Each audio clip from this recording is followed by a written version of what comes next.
जय श्री राम दोस्तों, आज हम आपको एक सोहर गीत सुनाने जा रहे हैं। इसका पूरा वीडियो संजू द्विवेदी अवधि देसी सॉन्ग पर देखिए। मचियाई बैठी है सासू तो बहुअर से यार रज कर बहुअर से यार रज कर बहुअर आंगन भरी है गोतिनिया निहुर पैया लागौनी हुर पैया लगाऊ हो बहुअर आंगन भरे है गोतिनिया निहुर पैया लागौनी हुर पैया लगाऊ हो सासू पहिरे मैलरी से तिलरी एड़ी भर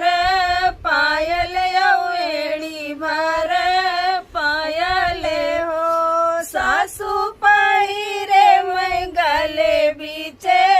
हरवा मैं पैया कैसे लागऊ मैं पैया कैसे लाग